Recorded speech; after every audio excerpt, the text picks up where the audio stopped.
Gepleyer Azatlyk Radiosu. Assalamu alaykum hormatly dinleyijiler. Eferde dünýä türkmenleri gepleşigimiz mikrofon öňünde Maksat Ataýew.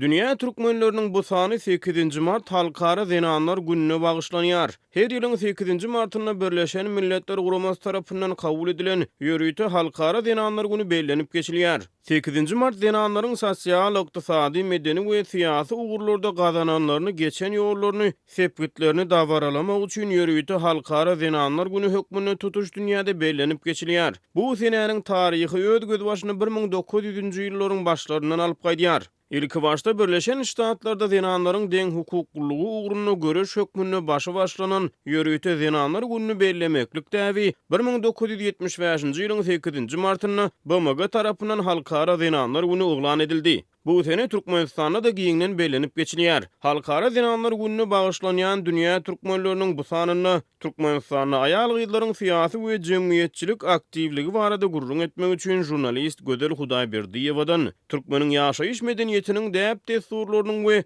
edim gylymynyň saklanyp galmagyny türkmen zenanlarynyň oýnaýan rolu barada gurrun etmek üçin jurnalist Tehra Gulam Nabiden hem de türkmen maşgalalaryna zenanyň ornuny maslahat etmek üçin Ýewropada ýaşaýan dünýä türkmenleriniň wekili Bahardan gepleşigimizde gatnaşmagy haýyş etdik.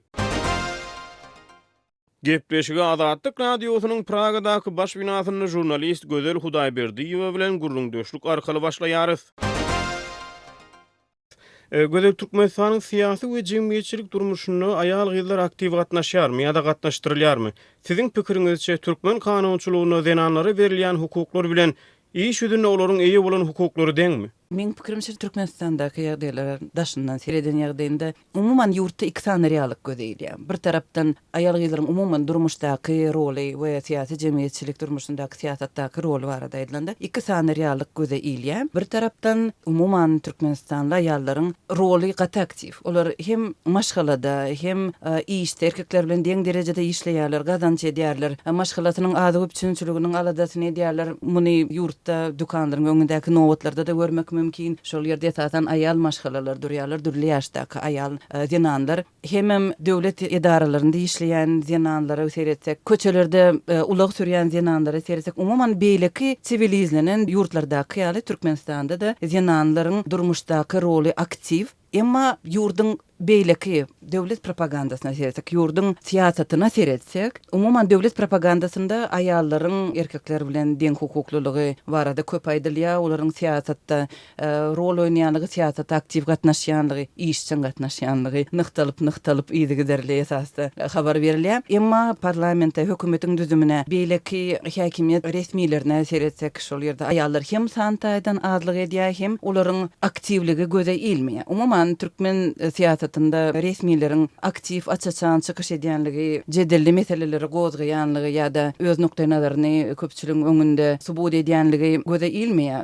Şeýle pozisiýany eýleýän türkmen zenanlary da göze ilenok. Ýurdyň kanunlarynda, umuman Türkmenistanyň kanunlarynda, beýleki döwletleriň kanunlarynda bolşýaly aýallaryň, zenanlaryň erkeklerden deň hukuklylygy kepil geçilýär. Emma Türkmenistanyň syýasy jemgyýetçilik durmuşynda aýallaryň aktiwligi barada aýtmagyň entek gaty irdigi barada pikir dörýär. Şol bir wagtda durmuşdaky roly şüphesiz aktiw. Türkmen zenanlary hem gaýratly, hem edermen, hem zähmetsewer, hem umuman bu ýerde Türkmenistandaky ýagdaýyň dünýäniň başga ýurtlary bilen deňeşdirilende o diýen tapawut etmeýänligi barada pikir dörýär. Umuman meň pikirimçe Türkmen jemgyýetinde aýallar hem erkekler arasynda deň agramlylyk kaçan dörer. Kaçanda aýal maşgalalar erkek adamlar bilen durmuşyň ähli ugurlarynda deň derejede gatnaşyp ähli meselelerde hem pikirleri hem şolaryň edýän işleri deň derejede ikrar edilse, şonda hakykatan hem balans bolar jemgyýetde, hem durmuş özgörer. Sebäbi umuman aýallaryň erkekler bilen deň hukuklylygy meselesinde uly özgörüşlikler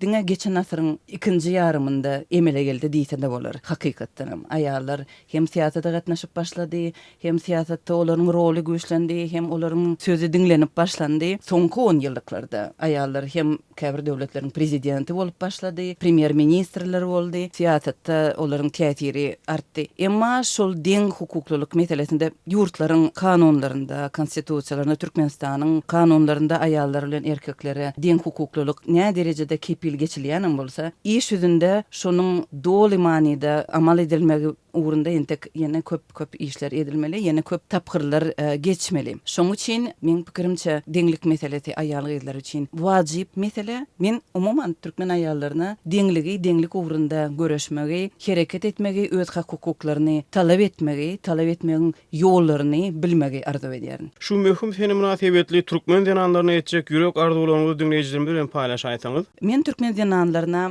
gaýrat, güç, özlerine bolan ınamy arzu edesim gelýär. Şeýle de özlerine bolan ınama göz getirmegi. Şol ınam esasında deňligi talap etmegi hem gündeki durmuşda, hem işte, hem okuwda, hem durmuşyň ähli uğurlarında üstünlükler arzu edýärin.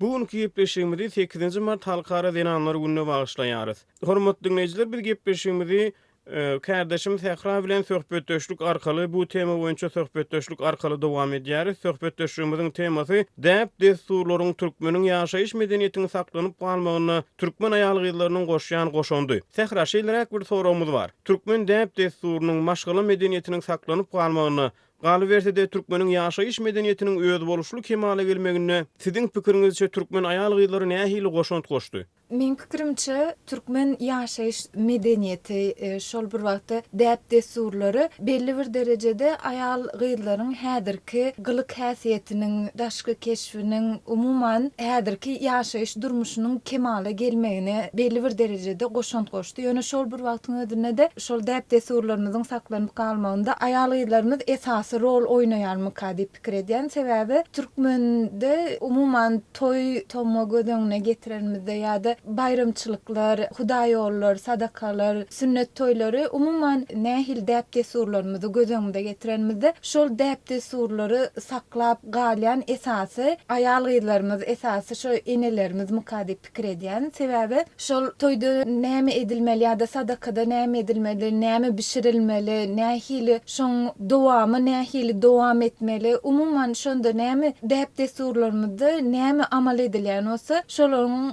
aglawy bölegini aýal-gyzlarymyz ýerine ýetirýär. Şoň üçin umuman türkmeniň medeniýetinde däp desturunda onuň şuň küneçenli gelip ýetmeginde aýal-gyzlarymyz esasy rol oýnaýarmyka diýip pikir edýän. Halkara Zenanlar günü münasebetli dünýäniň çar künjeginde ýaşaýan türkmen zenanlaryna galybersede ähli aýal-gyzlara aýtjak arzularyňyz, gutlawlaryňyz bardyr. Türkmen aýal-gyzlarynyň galybersede dünýäniň dürli künjeginde ýaşaýan aýal-gyzlarymyza ilk bilen 8 mart bayramlaryny tüýsürekden gutlaýan, şeýle-de olaryň durmuşynda üstünlük, maşgalasynda agdybirlik, asudalyk arzu edýän hemme aýal-gyzlaryň durmuşda öz isleýän arzularyny, maksatlaryny yetmegini arzu edýän.